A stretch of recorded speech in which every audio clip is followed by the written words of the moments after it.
అయ్యా అమ్మ, ఈ ఆత్మీయ ప్రయాణంలో దయాలుత్వము అనగా దయగలిగిన తత్వము ఎప్పుడు మర్చిపోవద్దు. నీకు ఎప్పుడైనా దయ చూపించే అవకాశం వచ్చిన ప్రతిసారి దయను చూపించు. బైబిల్ సెలవిస్తుంది, కనికరము పడువారు ధన్యులు, వారు కనికరమును పొందుకొనుదరు. నువ్వు ఏ మంచితనం అయితే చూపిస్తావో, ఏ దయ అయితే చూపిస్తావో, అదే ఒకరోజు తిరిగి మళ్ళా నీకు వస్తుందనే వాస్తవం మర్చిపోవద్దు.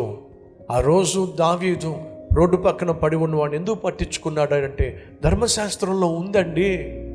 గాడిద కానీ ఎద్దు కానీ గొర్రె కానీ రోడ్డు పక్కన బలహీనంగా పడి ఉంటే చూసి చూడనట్టుగా వెళ్ళిపోకండి, పట్టించుకోండి అని దేవుడు ధర్మశాస్త్రంలో ఒక శాస్త్రం ఇచ్చాడు. కాబట్టి దావీదు కష్టం గుండా వెళుతున్నప్పటికీ, తన పరిస్థితి బాగోలేనప్పటికీ కూడా దేవుని వాక్యాన్ని మాత్రం నిర్లక్ష్యము చేయలా.